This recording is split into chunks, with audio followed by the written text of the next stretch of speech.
രമ്യയ്ക്ക് വല്ലാത്തൊരാഗ്രഹം തോന്നി കേട്ടോ, പെട്ടെന്ന് ബിരിയാണി കഴിക്കണമെന്ന്. അങ്ങനെ ഞങ്ങൾ രാത്രി തന്നെ ബത്തേരിക്ക് വന്നു. നല്ലൊരു ഹോട്ടലിലായിരുന്നു വന്നത്. നല്ല സർവീസും കാര്യങ്ങളൊക്കെ പക്ക സർവീസാണ്. അവിടെ പോയ എല്ലാവർക്കും ആ സർവീസിനെ പറ്റി നല്ലൊരു മതിപ്പുള്ളതാണ് കേട്ടോ.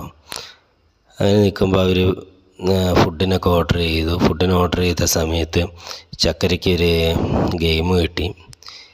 ചക്കര അത് നോക്കി നിൽക്കുന്ന ഒരു തിരക്കിലായിരുന്നു. വീട്ടൊക്കെ കൊണ്ടുവന്ന് വെച്ചു. ചക്കരയ്ക്കാണെങ്കിൽ അത് കളിച്ചേ പറ്റൂ, ആ രീതിയിലാണ്. ചെറിയ കുട്ടികൾ കളിക്കുന്ന ഗെയിമാണ്. പണ്ട് നമ്മളൊക്കെ കളിച്ചിട്ടുള്ളതാണ്, വഴി കണ്ടെത്തി കൊടുക്കുക. അപ്പോൾ രമ്യ അതിന് സമ്മതം കൊടുത്തു. ചക്കര അങ്ങനെ വഴി കണ്ടെത്തി കണ്ടോ.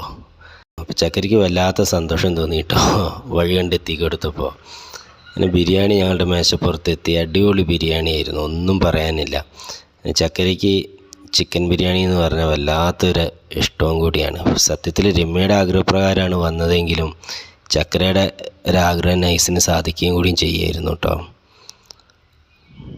കണ്ട് ചക്കരയുടെ ഫേസും ഭാവമൊക്കെ കണ്ടില്ലേ, വല്ലാത്തൊരു സന്തോഷത്തിലുള്ള അവസ്ഥയിലാണ്. രമ്യയ്ക്കായിരുന്നു ആഗ്രഹം. പ്രത്യേകിച്ച് ഗർഭിണികൾക്ക് ഇങ്ങനെ ഓരോരോ ആഗ്രഹങ്ങൾ ഉണ്ടാവുമല്ലോ, അതെല്ലാം സാധിച്ചു കൊടുക്കണം എന്നാണ് പഴമക്കാർ പറയാറുള്ളത്.